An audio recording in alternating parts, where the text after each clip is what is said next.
Falta muy poquito para que sean las 7:20 de la mañana de este sábado recontra remil patrio, 25 de mayo. Estamos al aire, por supuesto, acompañándolos y contándoles qué pasa en el campo argentino. Yo les contaba al inicio del programa que una de las cosas que pasó esta semana fue el Congreso Maizar, que tuvo así como un variadito de temas. Yo les hacía como un variadito de temas, un poco de política, rebelión fiscal, la chicharrita que fue como una recontraestrella. Sí, pasó de todo. Quiero charlar con el presidente del Congreso Maizar, que es Ignacio García Arena, que está en línea para conversar un poco con nosotros de lo que pasó esta semana. Hola Ignacio, ¿cómo estás? Carola, Tomás, Sofi, te saludamos por acá. Hola Carola, chicos, ¿cómo andan? Buen día, feliz Día de la Patria. Feliz Día de la Patria, muchas gracias. Muy bien nosotros. Vos me imagino todavía suspirando de alivio después de que termine el Congreso. Sé que laburan mucho para un evento de ese tipo. Sí, fue un día intenso y fue el correlato de varios meses de trabajo, pero la verdad que muy satisfechos por cómo salió todo, por las repercusiones que tuvo, por la cantidad de gente que participó, por los comentarios que recibimos satisfactorios de cómo había evolucionado y los temas que se habían tratado. La verdad que muy contentos. Bueno, lo primero que pasaba en el Congreso Maizar era que se bajaba la presencia de Victoria Villarruel, que había sido anunciada porque ella misma había confirmado que iba a ir. ¿Qué esperaban que le dijera el gobierno, y en este caso en la voz de nada más y nada menos que la vicepresidente de la Nación, al campo? Si tuvieses que pensar qué mensaje político, y un poco lo escuchaba en tu discurso de apertura, quiere el campo y la cadena de producción de maíz de un gobierno como este, que acaba de asumir hace pocos meses, pero ¿qué mensaje político esperaban o esperás?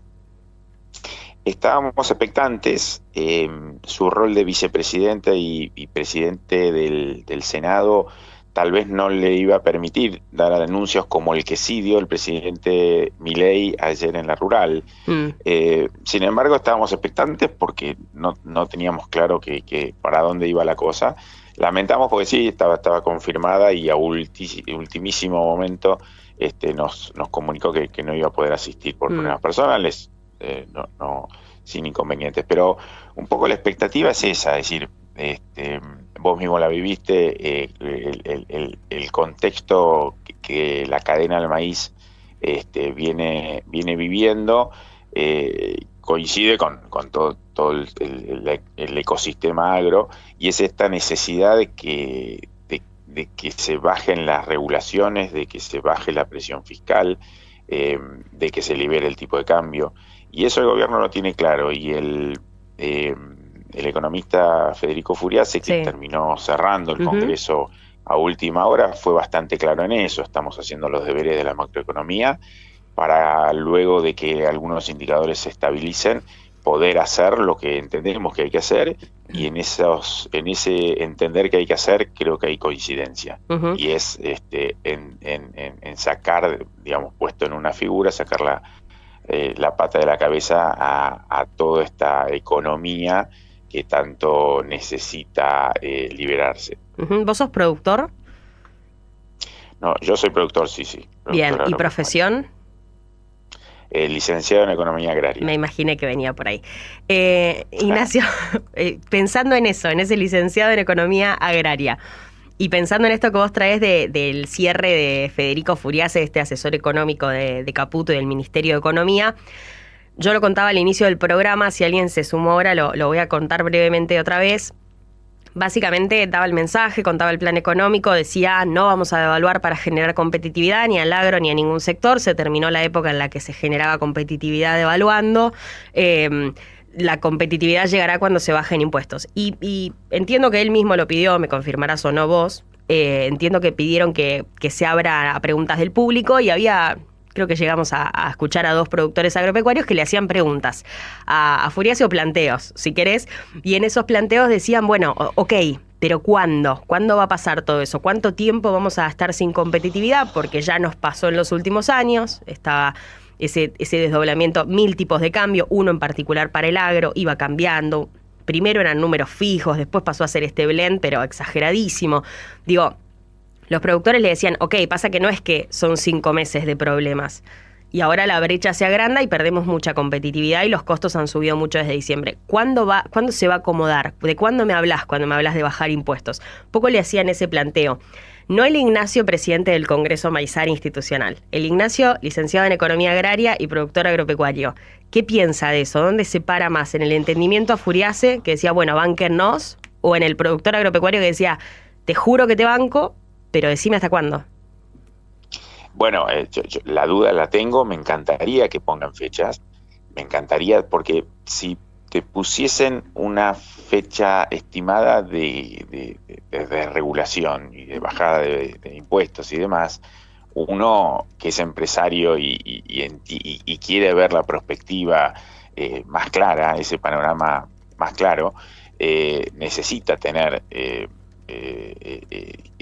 ciertas seguridades en estas cuestiones y por un lado es esa necesidad que vos planteás y es lógica, pero también yo entiendo y me pongo en el lado del funcionario, me ha tocado ser funcionario, sí, en el cual, bueno, a ver, no es 1 más 1, 2 en esto, hay muchas fuerzas que empiezan a coexistir y hace de que los tiempos no son siempre lo mismo. Al presidente Macri le pasó en querer acomodar, bajar las retenciones, liberar el cepo y después hubo que recular en chancletas. En fin, sí. En ese sentido yo creo que el ministro Caputo, que participó de ese gobierno, debe haber tomado nota y lo que hizo fue invertir la ecuación y decir, no, para, primero vamos a estabilizar, después vamos a sacar derecho de exportación y vamos a liberar el tipo de cambio, que es un poco lo que nos decía Furias. Entonces, yo entiendo, digo, bueno, ok, me parece inteligente tomar nota, haber tomado nota histórica de cómo nos fue con la otra ecuación, claro, invertir los tiempos y eso lo entiendo claramente, pero no dejo de ser ansioso, como me planteabas vos, como productor, de que eso sucede, que me den una fecha cierta. Entiendo que no me la pueden dar, bueno, no me queda otra que ser optimista y tratar de apoyar desde el metro cuadrado que me toca.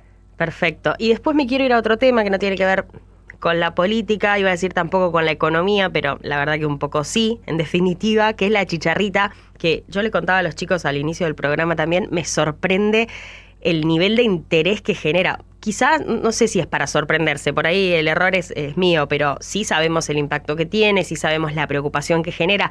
Ahora, hacía mucho tiempo no veía la sala o un auditorio tan llena como cuando, por ejemplo, venía este asesor brasileño a explicar cómo Brasil manejó esta plaga que acá está generando en esta cosecha que se está levantando ahora un desastre y que obviamente genera mucha preocupación. ¿Cómo va a ser la campaña de maíz de este ciclo agrícola que acaba de arrancar ahora con la FINA? Es decir, ¿cómo va a ser el maíz de después de agosto de este año en este contexto en el que hay mucha preocupación, un llamado a atender este problema desde distintas aristas y especialistas diciendo ni un producto ni solo una política, digo, esto es integral, necesita una mirada completa y atender completamente el problema de la chicharrita. ¿Cómo crees que va a ser esa campaña? Empiezo por el principio. No me sorprendió ver tanta gente en esas salas queriendo saber, queriendo tener un poquito más de información sobre algo muy bravo. Sí. A tus amigos, a tus compañeros de mesa, mostrarles fotos de cultivos destrozados por el espiroplama este año y te vas a dar cuenta de por qué la angustia de querer saber más.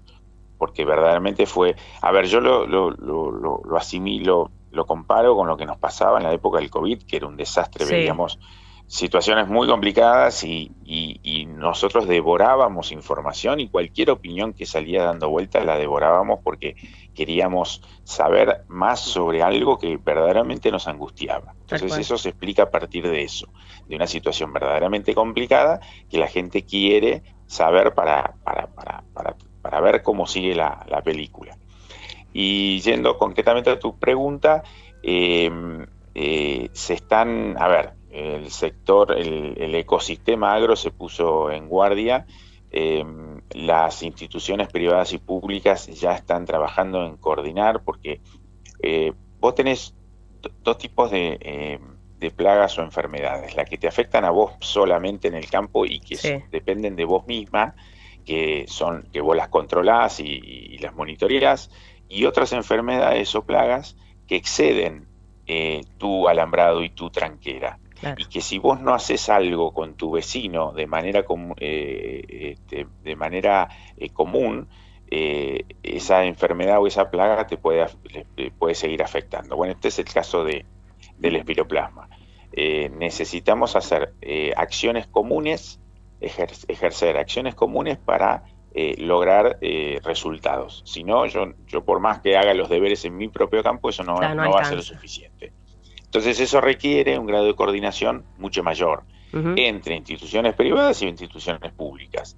Y la buena noticia de esto es que el Gobierno Nacional, a través de la Secretaría de Bioeconomía, con sus organismos descentralizados, que son el INTA, el SENASA, el INASE, más los gobiernos provinciales y las instituciones privadas como Maizar, que es una institución de segundo grado, que es institución de instituciones, más otras más, están coordinando acciones para monitorear primero el estado de avance del insecto vector para este próximo invierno y difundir varias cuestiones que el productor va a tener que tener claro al momento de encarar la siembra y este invierno, que va a ser clave.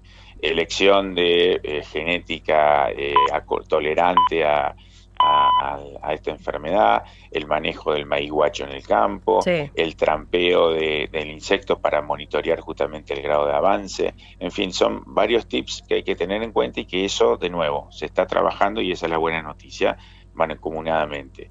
¿Qué va a pasar? No sabemos. Es biología. claro. Estamos como furiaces, no podemos dar fechas ni certezas, porque nos excede, porque sería irresponsable dar certezas cuando estamos hablando de biología. Lo cierto es que el invierno pasado, fue muy benigno. Las temperaturas fueron algo mayores que lo normal, hubieron pocas heladas, y eso ayudó a que se diseminara este insecto vector. ¿Este invierno pasará lo mismo? Bueno, si en este momento salgo afuera, hoy no es el día para pensar con el frío que hace, pero obviamente hoy es una muestra solamente. Hay que ver cómo va a evolucionar este invierno, qué frío va a ser, cuántas heladas van a caer, y monitorear el bicho para ver si hay avance de población o no, y estar atentos. Eso es lo que estamos haciendo. Excelente, que no es poco, anticiparse. Gracias, Ignacio, por la charla. Carola, un placer, sinceramente, charlar con vos esta mañana. Muchas gracias. Te mando un abrazo y buen fin de semana. Ahí estaba el presidente del Congreso Maizar, que se hizo el miércoles, Ignacio García Arena, charlando con nosotros.